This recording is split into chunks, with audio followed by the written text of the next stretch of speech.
What's up YouTube, Webberz05 here coming at you today with Q&A number 25. Yeah, 25. Should have checked before I said it. So I think I've actually got a couple of shoutouts that I need to do to new subscribers. Let me just check. Not there. Yep. So shoutouts to new subscribers: Madeline Parks, Beazle HD, and Dave. Thanks so much for subscribing, guys. You're part of the reason my channel's growing stronger. So once again, as per usual, the only questions I've got this week are once again from my good friend Petition84, who's asked me 5 questions this week.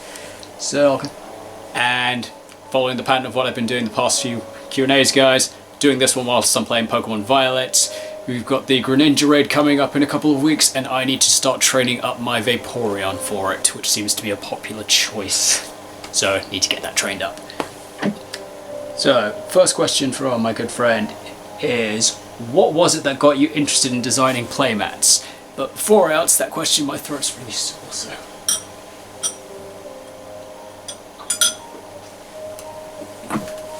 Okay, that's better. So, what got me into doing playmats was naturally...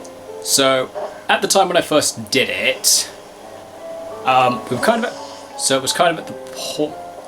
So, it was shortly after I started getting into YouTubing, actually, so that's kind of what got me into it to begin with. I thought if I'm going to be a YouTuber, I'd want something a bit more custom, so that's when I designed my first playmat. Though technically speaking, the design I had was more of something I found online. But after that, naturally I was playing multiple decks, and since my first design was an Endymion mat, it didn't really work with Plunder Patrol, so I decided to design a Plunder Patrol playmat for myself.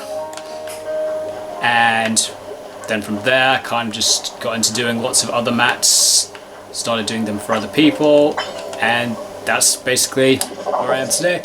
And now I'm currently just waiting on one new one for myself, and naturally the one that you requested I do for Emma, so waiting on those to show up. Respond. Oh, what? Hold on. Respond. There we go. Question 2. Are you interested in playing Edison format like everyone else? And if so, what would you play? I know literally very nothing about Edison format. And frankly, really doesn't sound like really not too interested in playing past formats. So, probably not going to be building anything for Edison. So, not really. I don't really understand what the massive hype on people playing Edison at the moment is. I mean, from some of the decks I've seen, it seems like it was a very synchro-based format, so maybe that might be part of the reason I'm not too interested in it. I was never really a huge fan of synchros. So, probably why I'm not really getting too into it. So, but overall, I'm not really too fussed about Edison. What else do I need to do? Vaporeon. Question 3. What do you think of the idea of running a cross-ban list tournament? Just curious because I find myself having lots of cross-ban lists games. I think the issue I'd have in running a cross-ban list tournament is that with cross-ban lists you're playing on 2 different lists, which means, and for certain different lists, different cards have different rulings, which makes it really complicated. Lucario, stop running away.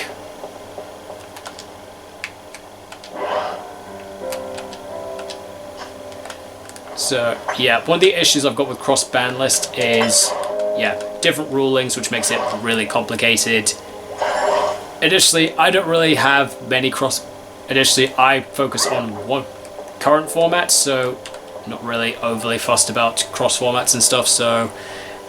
And frankly, cross-ban list is kind of a bit like generation duels, where you pick one specific set of, like, Fusion, Synchro, Xyz, or current format, and then you base your deck around that, so that's like the closest thing we've got to cross format, and that's pretty interesting as it is, so I don't really see the need to try and make rulings, and that in itself, I think, also does things by specific erratas as well, possibly. I'm not entirely sure.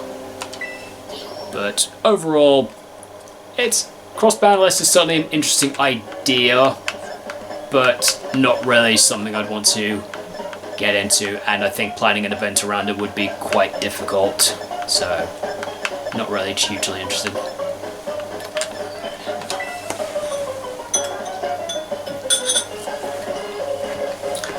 Question 4. Have you ever considered tacking a Buster Blader into any of your Pendulum decks just because of how easy you Pendulum summon level 7 monsters? This was actually something I was thinking about for a bit. This was back during the point where Dragon Link was becoming a huge thing, so I thought if I've got a way to access Buster Blader, then at least I've got a bit more of a solid chance of dealing with Dragon Link. And as of more recently, naturally, Bestials are absolutely everywhere, so very easy to take very easy to take advantage of Buster Blader. But frankly, and for me, it's not so much the issue is being able to summon it, because as you said, Pendulum summoning level 7s isn't exactly difficult. The issue I would have would be probably getting the Buster Blader into my hand, which again couldn't be too difficult because I could just play the one Buster Blader and maybe just 2 copies of Emblem of Dragon Destroyer. That would make it pretty easily accessible without bricking too much, because Emblem also lets me recover it from the grave. So it's definitely something I could think about. I think my issue is I've got so many things I want to try right now. I'm not really sure, but who knows? Yeah, maybe I'll definitely consider teching in a Buster Blader at some point. Because at the moment, yeah, I'm just seeing so much Bestial, and naturally they're going to be getting more support soon, so I don't know, but it's certainly an idea, and I will have a think about it. But as I said, I'm struggling to figure out space in my deck. There's so many things I want to try, I just don't have the space. Part of me is actually thinking of making the drastic call of converting into a 60 card build just so I can make space for everything I want to use. But I don't know, I'll think it through and figure it out. And then hopefully you can classify this as me actually rebuilding Buster Blader. I know it's not the entire deck, but I am using Buster Blader in something. And question 5. Do you think we'll ever get a spin-off series to The Big Bang Theory? I know there's Young Sheldon, but I'm thinking something that takes place after the series finale. Ooh. I mean, I would not say no to a sequel to a follow-on series from The Big Bang Theory. I absolutely love the show, love the characters, it's all very interesting. But it's one of those, I don't really know where they'd go. If they were to do a sequel follow-on, I wouldn't really know where they'd go from here, so I don't know, I wouldn't really know what to expect. But yeah, definitely would not say no to it. I definitely think that could be somewhat interesting. But who knows, maybe the producers, once they've properly finished through with Young Sheldon, because I'm not sure how far the series is in, to finishing. I haven't actually been watching Young Sheldon. I've been so busy watching other things.